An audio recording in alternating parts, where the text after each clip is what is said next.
I had it all figured out. I knew exactly what I needed to know about leadership. Because you see, I was a young man in my early 20s, a situation by itself which automatically imbues you with omnipotence. And I had enlisted in the United States Marine Corps. How else can you learn about leadership? I knew it all. So I thought. I was already managing a team. I was already doing a lot of things. My star was on the rise. And I was dealing with somebody that I thought, that person needs to check their attitude. They need to check their attitude early. They need to check their attitude often. They need to check their attitude at the door. As time went on, I began to realize more and more that I knew less and less. And I started looking more at what makes leadership effective. Why is it that leadership works in one way, but it doesn't work in another? What's different between leadership in the military, leadership in the corporate world, and leadership in a volunteer organization? And are there universal truths that tie it all together? There are. Let me start with this one. Your attitude is the most important tool in your toolbox. It costs you nothing to purchase it. If you use it well, it will gain you everything. If you use it poorly, it can cost you everything. But how you use it is entirely up to you. And one of the very first attitude checks that I really had to do was understand you need your team way more than they need you. You need your team way more than they need you. Imagine trying to do every aspect of your role, of your company, of your club by yourself. You can't. And even if you think you can, you can't. Certainly not effectively. I worked with someone recently that said, they want to leave, let them leave. I don't need this. In fact, in this economy, I can hire someone else to do that job in a heartbeat for less money. To them I say, yes you can. And yes you can. Until they find out they're working for you. And then they're out of here as well. Because the time will come that people value themselves more than the paycheck. We've all heard the stories of someone who left a job and took a pay cut just to get away from a bad manager. What if you were a manager that was so good you didn't need the power of the paycheck? What if you were a manager that was so good that when someone called that person up and offered them more money, they still said, no, I'm not leaving? How do you get to that point? The first step in getting to that point is realizing a perspective change. I myself have been in situations where I said, that person has an attitude. And they've said to me back, so do you. Fair enough, but I'm the boss. So here's the deal. You change your attitude, then I'll change mine. But I want to see the changes first. Does that sound reasonable? No. It's a little bit like looking at your fireplace and going, you give me the heat, then I'll throw in the wood.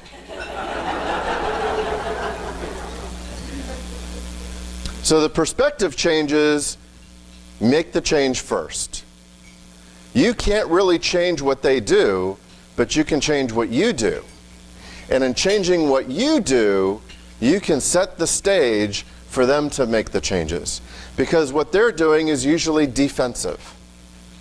And so if you remove that friction, you give them the flexibility and the safety to make the changes that you also want them to make. So how do we do all these things? It really does come down to attitude. And in a volunteer organization, you have a lot of opportunities. See, in the military, people can't leave. The military model of what I call command and control, which is you bark and they follow with perfect military precision. It works in the military. Why does it work so well in the military? It's not just because they're a captive audience. It's not just because they're kind of crazy and wanted that kind of structure, they volunteered for it. It's because the military trains it. The military spends years training it, so that when they bark that first command, you know it by the numbers. And you know from that first bark what the rest of the routine is going to be. That's why it's effective. Outside of the military, it doesn't work so well. So you need a different model, what I call responsibilities and recognition. You give a clearly defined set of responsibilities and you recognize a job well done. By the way, they're also finding it works pretty well in the military. Now, in a volunteer organization, you don't have the power of the paycheck. And it's very easy for someone to walk away from a bad leader. Because people are going to say, I don't need this. For free? I'm going to put up with this? No, no, no, no, no. I can go home and get treated like this. So you have the opportunities to learn. You have the opportunities to practice. You have the opportunities to make mistakes and learn from those mistakes. And one of the things I want to encourage you to do is understand this. And I'll tell you a story. When I was a club officer, just joined Toastmasters, I was a VP of education. I was looking forward to becoming the club president. And instead, someone came to me and said, we want you to be an area governor. And I said, no. And they said, please. And I said, no. Pretty please, no. I said no many, many times, and they kept asking. And eventually, I acquiesced. I said, okay, fine, I'll do it. You know what? I had a good time. I learned a lot of met great people, and it was a great experience. So naturally, when they asked me to be a division governor, I said no. Been there, done that. You know, I did the area governor thing. I'm really ready for a break. And they kept asking, and finally I said, oh, okay. And I did it, and it was a great experience. I had a lot of fun, met a lot of cool people. So when they came to me and said, you're going to run for lieutenant governor of marketing, I put my foot down. No. No way is that going to happen. Well, why not? It's a huge time commitment. And I'm going through this. You're going to run. No. People literally started walking up to me. I hear you're running for lieutenant governor of education, or lieutenant governor of marketing. You heard wrong, dude. So finally, someone came up to me at my wedding and said, I hear you're running for lieutenant governor of marketing. Now, you know you've been in Toastmasters a while when all your guests are Toastmasters. But now in front of my wife, they're saying this, and I'm saying no. And she said, why not? Good question, let me explain it to you. It is a huge time commitment. We're just getting married. I have now a stepson. I really want to spend the time with you guys. And it's not something I can really do both of very well. So I choose you. And she said, well, if it weren't for us, would you do it? Woman, you just took away my best objection. So I thought about it for a while. I said, yeah, you know, if it weren't for that, I probably would. She said, well, then you do it and we'll support you. I know, all right. She's regretted that decision ever since. Because let me tell you, they give you these cool pins when you're a district officer. They should be district officer wedding rings. You're going to feel like you're married to Toastmasters for 3 years. It's a marriage I highly recommend. When I went to go meet with the nominating committee when I was going for Lieutenant Governor of Education and Training, I had an epiphany. I was nervous.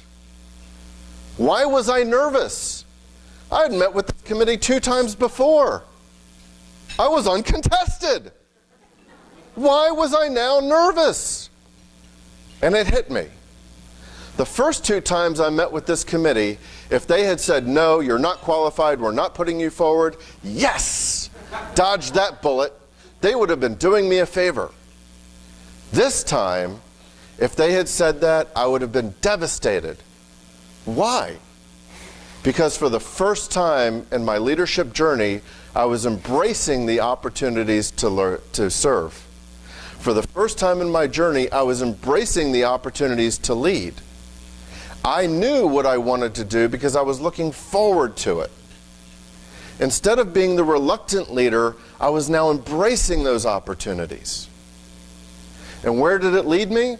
It led me to be Lieutenant Governor of Education and Training. It led me to be a district governor. It even led me to be an international director and a past international director. And if you followed me on Facebook, you know recently at the Toastmasters International Convention in Malaysia, it led me to a mall trying to find a new suit.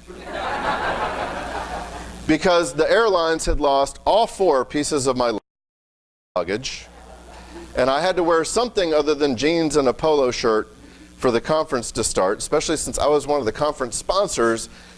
And when you're my size, shopping in Asia. So if you haven't noticed, a lot of Asians are short and skinny. I'm not. Either one. I was walking store to store. Do you have any clothes that will fit me? No.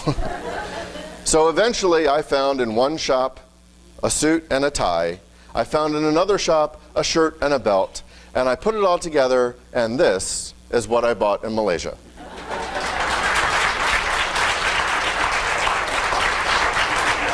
So if you are following me on Facebook through my trials and tribulations, you now see it in real life. If you weren't following me on Facebook, you're welcome to. I'm on social media. You're always welcome to friend me. So as we look back at our leadership journey, we realize that a volunteer organization gives us so many opportunities to learn, to grow, to develop, to make the mistakes, and to recover from them. And it is about your attitude. Zig Ziglar said, your attitude, not your aptitude, will determine your altitude. Your attitude, not your aptitude, will determine your altitude. And if you remember what I said, your attitude is the most important tool in your toolbox. It costs you nothing to purchase. If you use it well, it will gain you everything. If you use it poorly, it can cost you everything. How you use it is entirely up to you. Now, can you really change? Can people change? Absolutely. Think about a river for a moment. What is a river? A river is water following the path of least resistance until it's that for so long that it carves a riverbed through the dirt, through the rock. And eventually it becomes a very strong course that cannot be changed. Or can it be? It's certainly a strong current, but can it be changed? Yes. We build dams. How do we build dams? With steel, with concrete, with heavy equipment. How does a beaver build a dam? One stick at a time. And sometimes they put that stick out there and it gets washed away. Well, what do? Do they give up and go, oh, my stick got washed away? No, they put another stick out there, and another stick out there, and another stick out there, one stick at a time until they reach their goal. And we can change our behavior the same way, one stick at a time.